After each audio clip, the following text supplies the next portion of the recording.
Après le décès de leurs parents, elle a commencé à vivre avec sa petite sœur biologique, même père, même mère. Elle avait constaté que sa petite sœur était tout en communication, elle sortait beaucoup, elle rentrait tardivement. Donc elle appelait sa petite sœur pour lui dire, ah, si tu avais quelqu'un, que la personne vienne se présenter au moins à la maison. Là, en cas de problème, là, on va savoir à qui s'adresser. Elle a dit, ok, grande sœur, c'est compris. Mais elle n'était pas venue présenter quelqu'un. Donc sa grande soeur l'a encore rappelé pour lui dire, ah, je t'ai dit que ton chéri devait venir se présenter à la maison. Là, comme ça, je serai en contact avec lui. En cas de problème, là, je vais savoir à qui m'adresser. Mais depuis, je ne vois personne. Elle dit, non, t'inquiète pas, grande soeur, il va venir. La dame a dit ok, elle a attendu jusqu'à... Elle n'a jamais vu quelqu'un à la maison. Un jour, sa petite soeur vient lui dire que, ah, grande soeur, vraiment, j'ai fait mon test et tout, je vois que je suis enceinte. Elle dit, tu es enceinte de qui? Elle dit, ah, le gars dont je t'avais parlé. Toi, tu m'as parlé de lui, mais est-ce que je l'ai déjà vu? Je t'ai dit, je veux qu'il vienne à la maison pour se présenter. Mais jamais j'ai vu quelqu'un dire, ah, vraiment, le gars m'a toujours dit qu'il n'a pas le temps, qu'il est toujours occupé et tout ça. Donc, vraiment, moi, je ne pouvais pas le ligoter pour qu'il vienne se présenter. Ou bien attraper sa main, ce n'est pas un enfant. Donc là, c'est déjà arrivé. Elle dit, ok, mais qu'est-ce qu'il dit de la grossesse? Elle dit, ah, grande soeur, il dit que lui ne veut pas de la grossesse, qu'il veut que j'avorte. Elle dit, mais comment ça? Toi avorter. Donne-moi son numéro et puis je vais l'appeler, je vais voir ce qu'il va me dire. Elle remet le numéro, la dame appelle le gars dit que non, je ne suis pas encore prêt pour l'enfant et tout ça. Je lui ai dit de faire passer et tout, après on va voir ça. La femme dit que... Ma petite soeur ne va pas avorter. Je te laisse avec tes problèmes comme ça. Moi, je vais m'occuper de ma petite soeur et de la grossesse. Toi, va avec tes problèmes. Donc, elle s'occupait de la grossesse, sa petite soeur et tout ça, jusqu'à ce que la petite accouche. Quand elle a accouché, elle s'occupait de l'enfant. Elle a fait trousseau, baptême, tout. Elle a tout fait. Je précise que la dame là, elle ne travaille pas, elle n'est pas fonctionnaire. Elle a une petite boutique de vêtements. Donc, c'est ça, elle prenait pour pouvoir s'occuper de sa petite soeur et de l'enfant. Donc l'enfant a eu 1 an et tout ça, l'enfant a commencé vraiment à grandir. Elle a vu que sa boutique là ne marchait plus, ça n'allait pas. Donc elle a dit à l'un de ses amis de l'aider à venir à Dubaï. Comme ça, elle va pouvoir se chercher ici et puis avoir un peu d'argent. Donc elle a dit à son ami l'a aidé, il a fait le visa, elle est venue. Et quand elle est arrivée, elle a constaté que vraiment Dubaï n'est pas facile. Elle a commencé à faire les métiers de cleaner, commencé à faire les métiers de coiffeuse et tout ça, mais ça ne paye pas parce que Dubaï, ce n'est pas ce qu'on montre à la télé sur le net là. Dubaï, c'est très difficile. C'est très très difficile, mais elle pensait que elle allait avoir beaucoup d'argent. Pourtant, c'est pas comme ça. Donc elle a commencé à appeler sa petite soeur pour lui dire que, ah vraiment petite soeur, depuis que je suis venue là, c'est compliqué.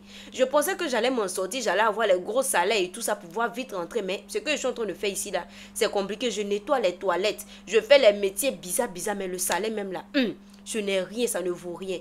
Mais ce que je vois, c'est que je vais t'envoyer l'argent chaque fin du mois. Comme ça, tu vas pouvoir construire une petite maison pour moi. Là, quand je vais arriver, je vais pouvoir m'installer. Et même si c'est pour ouvrir une nouvelle boutique, là, je vais le faire. Sa petite soeur a dit, il n'y a pas de souci. De toute façon, tu m'appelles chaque soir, tu pleures là. Je vois que tu souffres. Il faut m'envoyer l'argent. Je vais construire cette maison-là pour toi. Aie confiance en moi. Elle a dit ok. Donc chaque fin du mois, la dame envoyait l'argent à sa petite soeur pour pouvoir construire la maison. Et ça évoluait très bien. Elle lui montrait les photos, les vidéos, qu'elle faisait les appels vidéo. Vraiment, tout était bon quoi. Les choses évoluaient tranquillement. Donc la dame a passé 6 ans de sa vie à Dubaï. J'ai dit 6 bonnes années.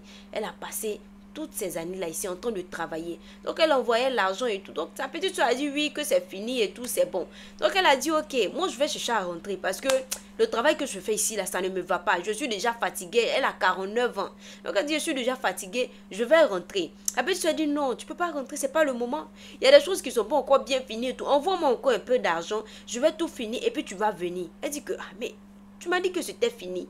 Maintenant, je dis, je vais rentrer. Tu me dis, non, elle dit, non, grande soeur, il faut m'écouter. C'est moi qui m'occupe de la chose. Donc, je te dis que c'est pas encore fini. Envoie-moi encore un peu d'argent. Et puis, je vais finir ce qu'il y a à faire. Et puis, tu vas rentrer. Elle a dit, ok, je vais attraper mon cœur. Je vais encore faire 1 an et demi ici. Je vais t'envoyer de l'argent. Tu vas finir ce qui n'est pas encore terminé et tout. Donc, la dame a attrapé son cœur. Elle a fait les 1 an et demi ici. Elle a envoyé l'argent que sa petite soeur a demandé pour pouvoir finir la maison.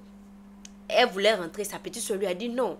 Attends encore, elle s'est dit que ça c'est bizarre. Elle a attendu 2 mois. Le 3e mois, elle a plié ses affaires. Direct, elle est rentrée dans son pays. Quand elle est arrivée, elle arrive dans la maison et tout ça. Elle voit sa petite soeur qui est dans la maison avec un homme. Elle demande, mais petite soeur, c'est qui? Elle dit, ah, grande soeur, tu te rappelles le gars qui m'avait enceinté là et tout? C'est lui, c'est avec lui, je suis maintenant dans la maison. Elle dit, quoi?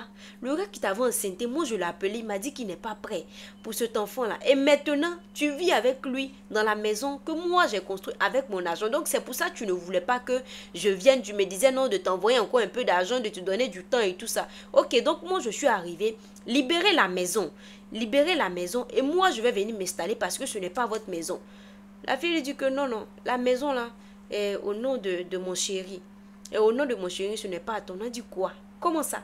C'est mon argent, c'est moi qui ai construit la maison. À la sueur de mon front, j'ai travaillé pendant des années. Et toi, tu me dis que la maison est au nom de ton chéri. Comment? Qu'est-ce qui ne va pas en fait? La fille dit que oh non, grande soeur, envoie l'argent là, ça venait sur le compte du gars et tout ça. Donc il a pris l'argent, c'est lui qui a construit la maison et tout. Donc tout a son nom. Moi, je ne sais pas ce que je vais faire. La dame dit quoi? Ok, donc nous tous, on va s'installer dans cette maison là. Et on verra qui va déménager. On verra qui va déménager. Ça fait maintenant 2 semaines qu'elle est dans la maison. Elle a surpris sa petite soeur au téléphone en train de causer avec le gars et tout. Le gars lui disait que lui, il veut qu'elle chasse sa grande soeur de la maison. Parce que lui, il n'est pas à l'aise avec la dame dans la maison. Donc, il lui donne 2 jours pour chasser la grande soeur.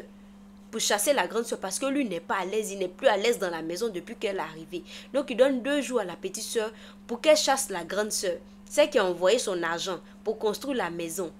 Lui, il dit qu'il veut qu'on la chasse parce que lui n'est plus à l'aise. Donc, la dame est assise dans la maison là, depuis des semaines. Elle réfléchit, elle ne sait pas ce qu'elle va faire. Parce que le nom est déjà au nom, la maison est déjà au nom du monsieur. Ce n'est pas son nom. L'argent, tout au nom du monsieur. Elle est arrivée comme ça à Bredouille pendant qu'elle a travaillé pendant des années pour pouvoir construire cette maison là. Elle ne croyait même pas que sa propre soeur pouvait lui faire ça.